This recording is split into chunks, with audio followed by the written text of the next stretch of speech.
Hello मेरे प्यारे बच्चों, तो कैसे हैं आप सब। उम्मीद करते हैं सब बढ़िया होगा। तो बच्चों आज की इस वीडियो में हम लोग सॉल्व करने वाले क्वेश्चन नंबर 6। बुद्धू सा क्वेश्चन है बट बहुत ही मजा आने वाला है इसको सॉल्व करने में, क्योंकि यहाँ पे हम लोग क्या लगाएंगे, अपना डीपी भैया को लगाएंगे। हम लोग डीपी करेंगे। मतलब क्या डीपी क्या सर? वही सर बताए थे। जो आप क्या बताया था मैंने बताया था डायरेक्ट प्रोपोर्शन। ठीक है, काफी बच्चों को पता होगा। और क्या बताया था मैंने? अरे सर ये सब मत बताया करो। अब देखो यहाँ पे देखो डायरेक्ट प्रोपोर्शन लिखा है। यहाँ पे लिखा क्या है? डायरेक्ट प्रोपोर्शन लिखा है। ध्यान से सुनो प्यारे बच्चों, ध्यान से सुनना। यहाँ पे डायरेक्ट प्रोपोर्शन, अरे डायरेक्ट प्रोपोर्शन कहाँ लिखा है? मैं तो कहाँ चला गया। कह रहा है क्वेश्चन क्या है? In a model of a ship. Model sir ji घूम फिर के वहीं पे आ गए हो क्या? मॉडल बता रहे हो। देखो बच्चों, मॉडल का मतलब होता है क्या? एक प्रोटोटाइप बना दिया। प्रोटोटाइप क्या होता है सर? ये तो बड़ी गंभीर बात आपने बोल दिया। देखो एक है रियल। अब देखो आप बचपन में खेले होगे क्या, गाड़ियों से एक वो प्लास्टिक की गाड़ी आती थी, छोटी सी पुद्दू सी आती थी। ठीक है, वो असली गाड़ी नहीं होती थी। इसी तरीके से क्या होगी, प्लास्टिक की ही नकली शिप बनी है, छोटी सी पुद्दू सी शिप बनी हुई है। ठीक है, और एक असली की शिप है। क्या है? एक असली की शिप है। एक असली की शिप है, एक नकली की शिप है। एक असली की शिप पे एक डंडा, नकली की शिप पे एक डंडा लगाया गया है। हाँ, छोटी सी पुद्दू सी है। और एक असली की शिप पे डंडा लगाया गया भाई साहब। ठीक है, अब यही चीज आप देखना ध्यान से देखो। कह रहा है in a model of a model मतलब क्या? नकली ship of a ship the must is 9 centimetre high. ये मस्ट मतलब क्या? यही जो डंडा लगा है ना बाबू, यही क्या है? ये जो नकली है, जो प्लास्टिक है, उसमें 9 सेंटीमीटर का इतना अच्छा पुद्दू सा लगा दिए। बट जो असली असली शिप है बाबू, बड़ी बात है। असली वाली शिप में कितना लगाए हैं? ये है 28 है क्या? While the mast of the actual ship is 12 meter. देखो बाबू, देखो 12 मीटर का है एक्चुअल शिप का। अरे बाबा देखा ना, यहाँ पे देखा। ये देखो, ये जो एक्चुअल शिप है, जो बड़की वाली शिप है, उसका जो ये डंडा है वो कितना है? 12 मीटर है, बड़की वाली शिप का। अब कह रहा है कि the length of the ship is 28 meter. अब ये जो शिप का 28 मीटर दिया है, ये क्या है? बड़की वाली शिप दिया है। क्या है? बड़की वाली शिप का जो हमें ये लेंथ दिया है, लेंथ भी कह रहा है 28 सेंटीमीटर है। पूछ रहा है क्या कि how long is the model ship. तो पूछ रहा है कितने लॉन्ग है मॉडल शिप। शिप कितने, ये मॉडल वाला शिप कितने लॉन्ग है, ये पूछ रहा है। तो ये हम लोग चाहें तो फटाक से डीपी का लगा सकते हैं। फटाक से डीपी लगा सकते हैं। फटाक से कैसे लगाएंगे डीपी? डीपी क्या कहता है? डीपी क्या? अब देखो, अगर मैं क्या करूं, ध्यान से सुनना। अगर मैं एक क्वांटिटी को बढ़ा दूं तो दूसरी क्वांटिटी भी बढ़ती है। समझ में आ रहा है नहीं? एक क्वांटिटी बढ़ाऊं। अब देखो पहले हम लोग क्या करते हैं, एक अच्छा खासा मॉडल बना लेते हैं। ये टेबल बना लेते हैं। टेबल बना लो, बहुत मजा आएगा, क्योंकि इससे आपका क्वेश्चन जल्दी सॉल्व हो जाएगा। ठीक है ना? पहली वाली ऊपर वाली को हम लोग x मान लेते हैं, दूसरी वाली को हम लोग y मान लेते हैं। ठीक है, पहली वाले हम लोग मान लेंगे हाइट ऑफ हाइट ऑफ मास्ट। हाँ कि ना? और ये हो जाएगा एक्चुअल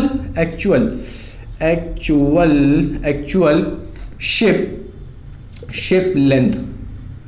एक्चुअल की जो शिप है उसकी लेंथ क्या है? ठीक है ना? Actual ship length.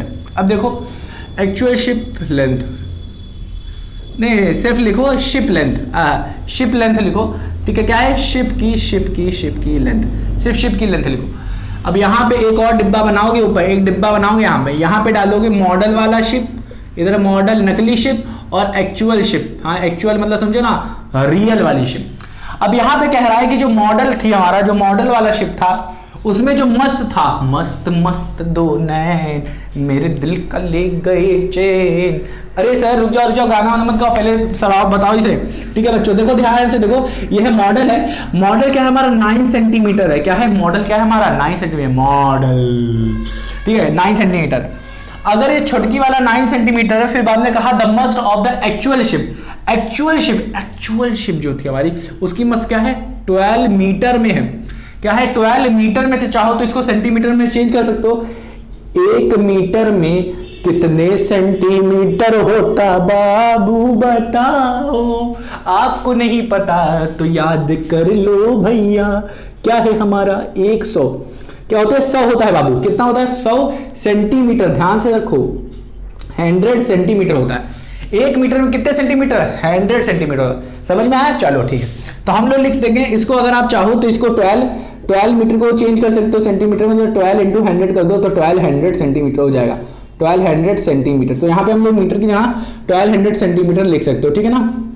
1200 यहाँ पे 1200 सेंटीमीटर लिख सकते हैं। अब क्या कर रहा है, अब ध्यान से देखो, कह रहा है if the length of the ship is 28 meter. अगर एक्चुअल अब देखो कह रहा है लेंथ एक्चुअल, सही कह रहा है क्या, सही कर रहे हैं कि नहीं?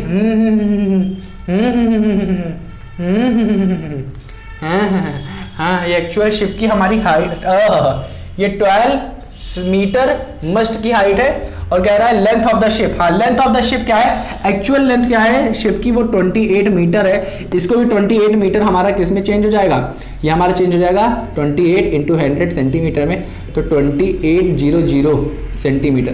तो हम यहाँ पे लिख सकते हो क्या, 28 मीटर की जगह 200 सेंटीमीटर में कर सकते हो, ठीक ना। पूछ क्या रहा है, how long is the model of the ship.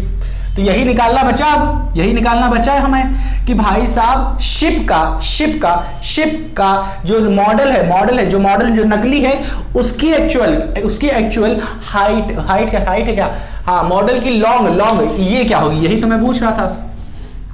DP लगा दे क्या, फटाक से डीपी लगा, डीपी का फॉर्मूला कि देखो हमें पता है क्या कि एक क्वांटिटी इंक्रीज होगी तो दूसरी भी इंक्रीज होगी, अगर होगी तभी आंसर आने वाला है, नहीं तो नहीं।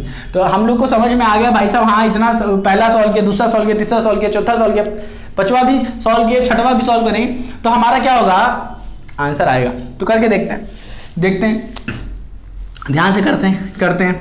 रिलेशन निकला हुआ है तो इसको करते हैं। हमें पता है ये अगर x है तो ये हमारा x1 हो जाएगा, ये x2 हो जाएगा, ये y1 है, ये y2 हो जाएगा, ठीक है ना। तो एक क्वांटिटी इंक्रीज होती तो दूसरी भी इंक्रीज होती, एक क्वांटिटी इंक्रीज होती तो दूसरी भी इंक्रीज होती। कैसे इंक्रीज होती, ध्यान से देखो। अब देखना यहाँ पे ये है, ये दो क्वांटिटी है, ये दो क्वांटिटी नहीं, मतलब अगर शिप की लेंथ में बढ़ा दूं, शिप की लेंथ बढ़ाओगे तो हाइट भी बढ़ानी पड़ेगी, शिप की लेंथ बढ़ाओगे तो हाइट भी बढ़ानी पड़ेगी। इसका मतलब हाइट बढ़ेगी तो शिप क्या होगा, हमारी शिप की लेंथ भी बढ़ेगी भाई साहब, शिप की लेंथ भी बढ़ेगी।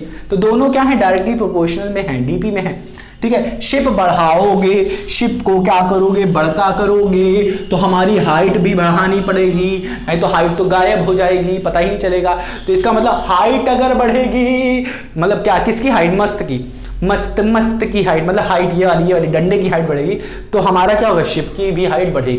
तो ये डायरेक्ट प्रोपोर्शन में है कि नहीं, हाँ उम्मीद करता हूँ आया होगा। अब क्या करते हैं, इसको सॉल्व करते हैं। ये हमारा x1 है, ये भी x1 है, ये हमारा ये वाला क्या है, ये मस्त की हाइट है, और ये वाली भी हमारी मस्त की हाइट है, मस्त की हाइट, ठीक है ना। अब सॉल्व करें, चलो x1/y1 हमें पता है, कंडीशन लगाएंगे x1/y1 इक्वल्स टू x2/y2 की, विच इज इक्वल्स टू के, ये हमारा डीपी की कंडीशन होती है, ध्यान से सुनो, या फॉर्मूला कह लो, कुछ भी कह लो। x1 की वैल्यू हमारी 9 सेंटीमीटर लिख दोगे। हाँ, y1 हमें निकालना है, इक्वल्स टू x2 हमारा क्या है 1200 लिख दोगे, अपॉन हमारा ये क्या है y2 क्या है 2800 है, ठीक है। और ये हमारा क्या है, बस यही निकालना है। करना शुरू करें। y1 निकालने के लिए पहले इसको काट दो, इसको काट दो, यहीं पे कट जा रहा है। और 12 24 करने से अच्छा है 4 से काटो, 4 का 4 4 4 3 12, 4 4 4 5 20, 4 6 24 और 4 7 7 4 28, 4 7 28, तो 4 7 कट गया, आराम से कट गया। अब y1 की वैल्यू का y1 को उधर भेज दो तो आ जाएगा y1, करना चाहो तो ऐसे कर लो, पहले कर लेते हैं। तो 9 और इसको इधर भेज दोगे तो 9 to 7 हो जाएगा, और 3 को इधर नीचे भेज दोगे तो 3 नीचे आ जाएगा, और y उधर चला जाएगा तो y हो जाएगा y1। तो y1 की वैल्यू क्या आ गई बच्चों, y1 की वैल्यू आ गई 9 × 7/3, तो 3 कम 3 3 3 का 9, 3 × 3 7 3 21, तो y1 की वैल्यू क्या आ गई 21 क्या सेंटीमीटर, कितनी आ गई 21 सेंटीमीटर। याद रखना सारा सब कुछ चेंज कर लिए सेंटीमीटर में, तो हमारी मस्त की जो हाइट मिलेगी एक्चुअल शिप की, जो शिप मॉडल के सही निकल रहा है कि नहीं, हाँ कि ना। ये देखो, ये जो मॉडल है ना, ये जो मॉडल है, मॉडल के शिप की जो लेंथ आएगी, शिप मॉडल के जो शिप की लेंथ आएगी वो 21 सेंटीमीटर आएगी। 21 सेंटीमीटर, तो हमारा आंसर फटाक से आ गया, 21 सेंटीमीटर आ गया। बहुत सरल था, बस इसको लगाना था और फटाक से आंसर निकालना था। तो उम्मीद करता हूँ आया होगा बच्चों। जिस को नहीं समझ में आया है और जिसका मुंह रोने वाला बन गया है, यूं ऐसे ऐसे टपक रहे हैं आंसू, यूं टपक रहे हैं आंसू, अरे सर अपने को बिल्कुल नहीं समझ में आ रहा है, फिर से बताओ सर, मैं आप पे गुस्सा हो गया हूँ। ठीक है, अगर ऐसा कर रहे हो तो आपको पता है क्या करना है, आपको वीडियो नंबर फर्स्ट देखनी है, अगर आप नहीं देखे हो, वीडियो नंबर सेकंड देखनी है, जो मैंने इस लेक्चर के पूरे चैप्टर के लेक्चर के पहले में बनाया है, जहाँ पे मैंने डीपी अच्छे समझाया है और इनवर्स प्रोपोर्शन समझाया, मैंने डायरेक्ट प्रोपोर्शन समझाया, इनवर्स प्रोपोर्शन समझाया। और जिसको अगर सिर्फ डायरेक्ट प्रोपोर्शन पढ़ना है एनसीईआरटी के तरीके से, ठीक है, वो फील लेनी है जो एनसीईआरटी ने बताई है, तो आप वीडियो नंबर सेकंड देख सकते हो, क्योंकि वो वहां पे सिर्फ एनसीईआरटी भैया जो हम लोग को बग बताए हैं ना, जो छापे पड़े हैं ना अपने बुक में, वो बताया।